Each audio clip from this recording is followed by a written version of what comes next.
আসসালামু আলাইকুম, welcome to my channel Bangladeshi blogger. I am Fateha Nazneen. কেমন আছেন সবাই? আমরা তো আলহামদুলিল্লাহ আপনাদের সবার দোয়াতে ভালো আছি। আজকে হলো রবিবার, এখন ঠিক সন্ধ্যা প্রায় 8:15 মতো বাজে। প্রচণ্ড বৃষ্টি হয়েছে বাইরে, সকাল থেকে ব্যস্ত ছিলাম, ক্যামেরাটা অন করার সুযোগ হয়নি। তো এত বৃষ্টি যেহেতু হয়েছে, আগেই চিন্তা করেছিলাম আজকে একটু মজাদার কিছু রান্না করব। তো যেমন চিন্তা তেমন কাজ, সাথে বৃষ্টি, সোনায় সোহাগা সব কিছু মিলিয়ে। তো আজকে রান্না করব হলো প্লেন পোলাও, আর হলো রান্না করব, আমার কাছে চিকেন ফ্রাইয়ের রেসিপির রিকোয়েস্ট ছিল, চিকেন ফ্রাই করব। আর আমি একটা মালয়েশিয়ান একটা সবজি আমি খেয়েছি চিকেন দিয়ে। আমি আমার এক আপুর সাথে দেখা করতে গিয়েছিলাম, আপুর রেস্টুরেন্টে আমি খেয়েছিলাম। তো ঠিক সেম ওইভাবে না, আমি ওই রেসিপিটাকেই আমার মতো করে ইনোভেশন করে আমি একটু করার ট্রাই করব। আশা করছি আপনারা ট্রাই করে দেখবেন, আপনাদের ভালো লাগবে। সেটার জন্য আমি এখানে জুলিয়ান কাট করে নিয়েছি গাজর, আর নিয়েছি ক্যাবেজ। এই গাজর আর ক্যাবেজের এটা হলো পারফেক্ট এই রেসিপিটার জন্য, অন্য কোনো সবজি আসলে বেশি একটা পারফেক্ট না। তাই গাজর আর ক্যাবেজটাই নিয়েছি আমি এই রেসিপিটা করার জন্য। আর এই যে দেখছেন চিকেনের বুকের অংশ আমি এরকম কিউব কিউব করে নিয়েছি, পানিটা একদম ঝরিয়ে নিয়েছি। আর এটার জন্য লাগবে আমার হলো আদা কুচি আর হলো রসুন কুচি। আদা আর রসুন আমি 4 কোয়া রসুন, আর হলো অল্প এতটুকু আদা, 1 ইঞ্চি পরিমাণ আদা আমি কুচি কুচি করে রেখেছি। পোলাওয়ের জন্য পেঁয়াজটা আমি এরকম করে রেখেছি, একদম কুচি কুচি করে কেটে রেখেছি। আর হলো সবজির জন্য পেঁয়াজগুলো আমি যেরকম লম্বা লম্বা জুলিয়ান কাট যাকে বলে ওরকম করে কেটে রেখেছি, সবজির সাথে যাতে মানানসই হয়। আর গাজর আমি গ্রেটার দিয়ে গ্রেট করে রেখেছি। গাজরের কালারটা কি সুন্দর লাগছে, তাই না? গ্রেটার দিয়ে গ্রেট করে রেখেছি হলো, এটা আমি পোলাওতে দিব। এটা আপনারা ইচ্ছা করলে দিতেও পারেন, ইচ্ছা না করলে নাও দিতে পারেন। দিলে সুন্দর একটা কালার আসে, দেখতে ভালো লাগে, এই কারণেই শুধু দেওয়া। আর চিকেন ফ্রাই করব, চিকেনের জন্য আমি চিকেনটা ম্যারিনেট করে রেখেছি, ওটা আমি পরে দেখাচ্ছি। জাস্ট আগে ফার্স্টে সবজিটা রান্না করার জন্য আমি এই যে ফ্রাই প্যানে তেল দিয়েছি, আমি 2 টেবিল চামচ তেল দিয়েছি, তেল খুব বেশি হবে না। এখন আমি দিয়ে দিচ্ছি সেই কেটে রাখা পেঁয়াজ, আর হলো 5টা কাঁচামরিচ মাঝখান থেকে চিড়ে নিয়েছি। এটা এখন আমি 1 মিনিট মতো একটু নেড়ে চেড়ে হালকা নরম করে নিব। পেঁয়াজগুলো কিন্তু ব্রাউন কালার হবে না, হালকা একটু নরম হবে। 1 মিনিট মতো নেড়ে চেড়ে নেই। আর পোলাওয়ের জন্য আমি এখানে 3 কাপ পোলাওয়ের চাল, চিনি গুঁড়া পোলাওয়ের চাল খুব সুন্দর করে ধুয়ে পানিটা ঝরিয়ে নিয়েছি। দেখুন একদম শুকিয়ে গেছে, এটা প্রায় 1 ঘন্টা আগে আমি পানিটা ঝরাতে দিয়েছিলাম। তো ওটা দিয়ে আমি পোলাও রান্না করব। সবজিটা বসিয়ে এই চুলায় শিফট করে এখানে আমি পোলাওটা রান্না করে নিব।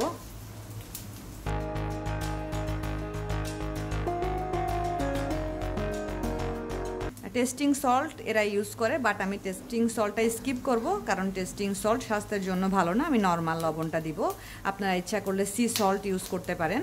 আর হলো লাগবে সস, লাগবে টমেটো সস আর চিলি সস, যে কোনো একটা, ওয়েস্টার সস আর সয়া সস, এই 3টা সস এইটার জন্য লাগবে। তো আমি এখন দিয়ে দিচ্ছি কুচি করে রাখা রসুন আর হলো আদা। এটা খুব নেড়ে চেড়ে এখন একটু ভেজে নিব। এগুলো মোটামুটি 1.5 মিনিট মতো আমি ফ্রাই করে নিয়েছি। এখন আমি এর মধ্যেই দিয়ে দিচ্ছি সেই কিউব করে রাখা চিকেনগুলো। এটা আমি এভাবে 2 থেকে 3 মিনিট হালকা আছে ফ্রাই করে নিব, চুলার আঁচটা একদমই কমানো থাকবে।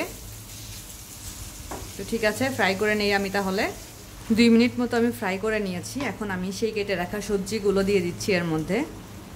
এখন সবজিগুলো একটু নেড়ে চেড়ে মাংসটার সাথে আর একটু ফ্রাই করে নিব, তারপর আমি এখানে পানি দিব। এই টাইপের সবজিগুলো সিদ্ধ হতে খুব বেশি একটা সময় লাগে না।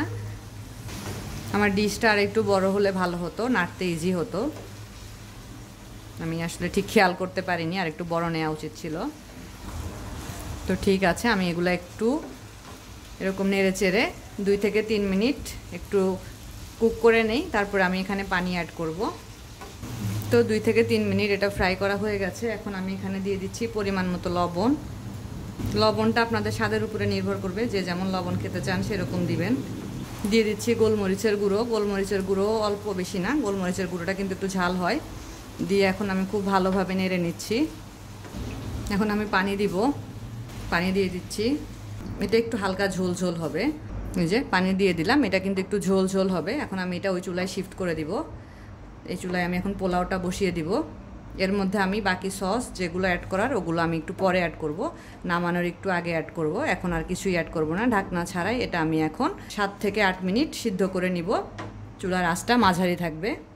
পোলাওয়ের জন্য আমি এখানে প্রায় 5 টেবিল চামচ সয়াবিন তেল দিয়েছি। এখন আমি তেলটা গরম হয়ে গেছে, এর মধ্যে দিয়ে দিচ্ছি আমি এই যে পাতলা পাতলা কুচি করে রাখা পেঁয়াজ। এখানে প্রায় 1 কাপ পরিমাণ পেঁয়াজ আছে, মানে মাঝারি সাইজের 2টা পেঁয়াজ। এগুলো এখন আমি বেরেস্তা করে নিব। তো ঠিক আছে, বেরেস্তা করে নিই তাহলে। সবজিটা সিদ্ধ হয়ে গেছে, এখন আমি এর মধ্যে সব সসগুলো দিব।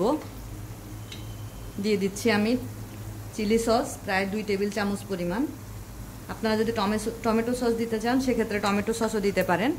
আমি দিলাম চিলি সস। এখন দিয়ে দিচ্ছি প্রায় 1/2 চামচ পরিমাণ সয়া সস। যেহেতু আমি এখানে লবণ অ্যাড করেছি, তো সয়া সসটা একটু বুঝে দিতে হবে, কারণ সয়া সসে কিন্তু লবণ থাকে। এখন দিয়ে দিব ওয়েস্টার সস। ওয়েস্টার সস দিয়ে দিচ্ছি আমি 1/2 চামচের একটু বেশি। এই যে হয়ে গেল সব সস দেয়া। এখন আমি খুব ভালোভাবে সসগুলো এর সাথে মিশিয়ে নিচ্ছি। সুন্দর একটা ফ্লেভার বের হয়েছে, যেটার স্বাদ আমি আপনাদের সাথে শেয়ার করতে পারছি না, আমি পাচ্ছি ফ্লেভারটা। আপনারা করে দেখলে আপনারাও সেই ফ্লেভারটা পাবেন আশা করি ইনশাল্লাহ। তো এভাবে আমি আরও 2 মিনিট মতো কুক করে নিব। এই পর্যায়ে আমি দিয়ে দিব ক্যাপসিকাম, রেড কালারের ক্যাপসিকাম। ক্যাপসিকামটা পরে দিচ্ছি কারণ ক্যাপসিকামটা খুব সহজে সিদ্ধ হয়ে যায়, তো এই কারণে ক্যাপসিকাম একটু কাঁচা কাঁচা থাকলে খেতে ভালো লাগে। দিয়ে দিচ্ছি উপর দিয়ে ক্যাপসিকামটা। আমি এখন এটা প্রায় 2 থেকে 2.5 মিনিট চুলার আঁচটা একদম কমিয়ে আর একটু কুক করে নিব, তাহলে হয়ে যাবে আমার সবজিটা। যে পেঁয়াজগুলো ব্রাউন কালার হয়ে গেছে, এখন আমি এর মধ্যে দিয়ে দিব হলো তেজপাতা, দারচিনি, এলাচ। আমি একটা তেজপাতা মাঝখান থেকে চিড়ে নিয়েছিলাম, সেটা দিয়ে দিলাম। দিয়ে দিচ্ছি হলো 2 টুকরো এলাচ, 2টা দারচিনি মাঝখান থেকে ভেঙে নিয়েছি, দিয়ে দিলাম সব। যেহেতু এখানে আমি 3 কাপ চাল নিয়েছি, তাই আমি এখানে 6 কাপ পানি দিব। আমি এখন পানিটা দিয়ে দিচ্ছি এর মধ্যেই। এর আগে আমি পোলাও রান্নার রেসিপি আপনাদের সাথে শেয়ার করেছি, ওটা অন্যরকম ছিল, এই রেসিপিটা একটু অন্যরকম। আমি এখানে 6 কাপ পানি দিয়ে দিয়েছি। এখন আমি এর মধ্যে দিয়ে দিব হলো আদা বাটা, রসুন বাটা। আদা বাটা দিচ্ছি আমি 1 টেবিল চামচ, রসুন বাটাও দিচ্ছি 1 টেবিল চামচের একটু কম। খুব ভালোভাবে আমি পানিটার সাথে মিশিয়ে নিচ্ছি মশলাগুলো। এখন দিব স্বাদ মতো লবণ, দিয়ে দিলাম স্বাদ মতো লবণ। দিয়ে দিচ্ছি 1 টেবিল চামচ গুঁড়ো দুধ, দিয়ে খুব ভালোভাবে নেড়ে মিশিয়ে নিচ্ছি।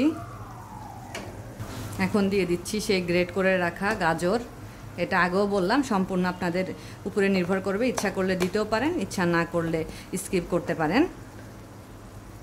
এটা দিলে সুন্দর একটা কালার আসে, দেখতে ভালো লাগে, তাই দিলাম। দিয়ে খুব ভালোভাবে নেড়ে চেড়ে একটু যখন ফুটে উঠবে এটা, তখন আমি পোলাওয়ার চালটা এর মধ্যে দিয়ে দিব। সবজিটা হয়ে গেছে, চুলাটা বন্ধ করে দিচ্ছি।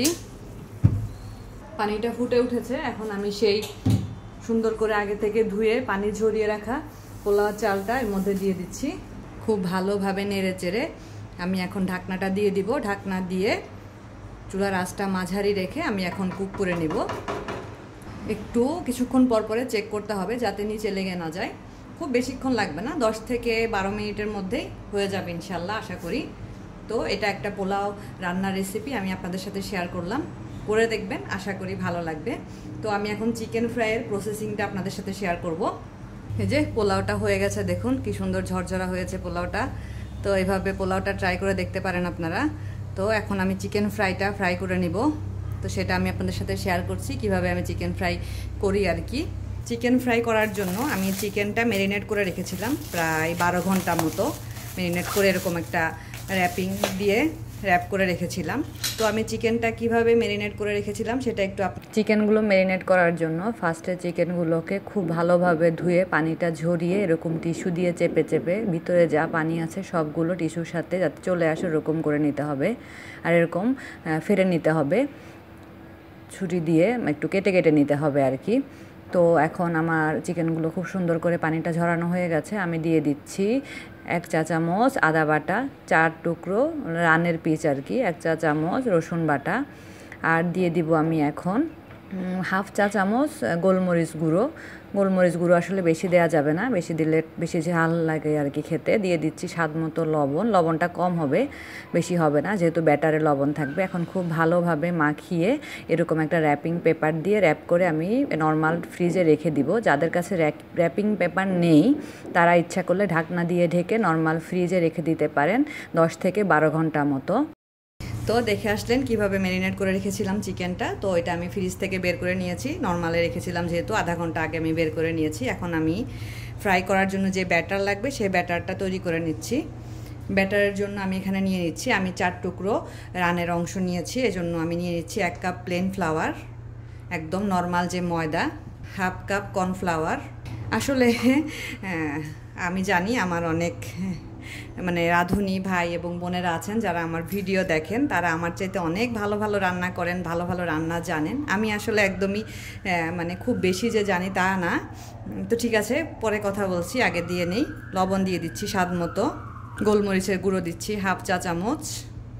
তো যেটা বলছিলাম, আমার চাইতে অনেক ভালো ভালো রান্না করেন সেই সব রাঁধুনি আপু এবং ভাইয়ারা। তো আমি আসলে আমার এক্সপিরিয়েন্সটাই আপনাদের সাথে যে শেয়ার করি, আমি যেভাবে করি।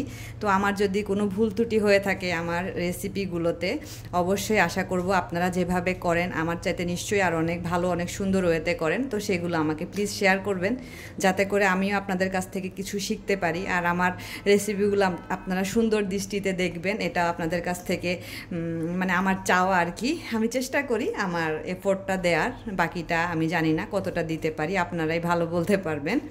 তো আমি এই 4টা উপকরণ খুব ভালোভাবে মিশিয়ে নিচ্ছি। এখন আমি দিয়ে দিব এর মধ্যে 1 চা চামচ চিনি, দিয়ে দিলাম 1 চা চামচ চিনি। পরিমাণগুলো আপনাদের উপরে নির্ভর করবে, যে যেমন খেতে চান। দিয়ে দিচ্ছি হাফ চা চামচ ভাজা জিরার গুঁড়ো, দিচ্ছি একটা ডিম। খুব ভালোভাবে আমি এখন এটার সাথে মিশিয়ে নিব। এখন এই পর্যায়ে দিয়ে দিব আমি 1 চা চামচ সয়া সস। এখন আস্তে আস্তে আমি পানি দিব আর ব্যাটারটা তৈরি করে নিব। থিকনেসটা কেমন থাকবে আপনারা দেখে নেবেন। থিকনেসটা অবশ্যই ভারী হতে হবে, কারণ থিকনেস যদি ভারী না হয় তাহলে কিন্তু চিকেনের গায়ে লেগে থাকবে না। সো থিকনেসটা অবশ্যই ভারী হতে হবে, তাই আপনারা অল্প অল্প করে পানি অ্যাড করবেন আর এটা মিশিয়ে নেবেন।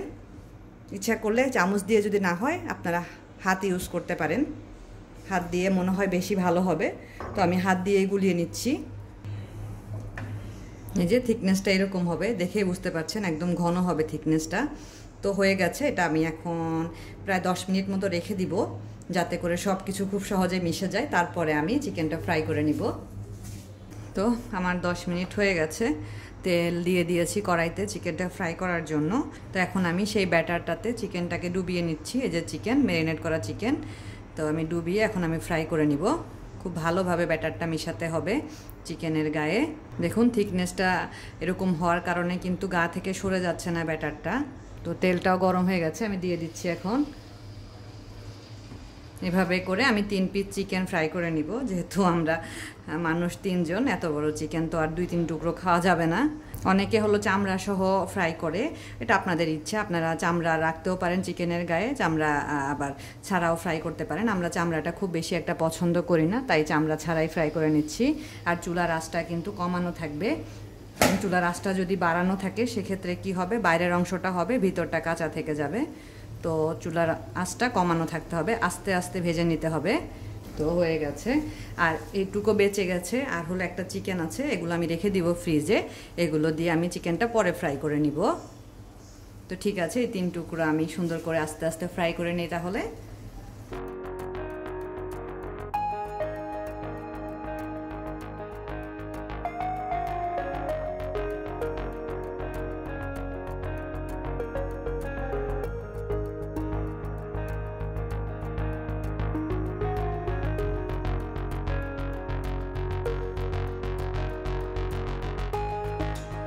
চিকেন ফ্রাই, চিকেনের সবজি বা গ্রেভি যাই বলেন না কেন, সাথে প্লেন পোলাও।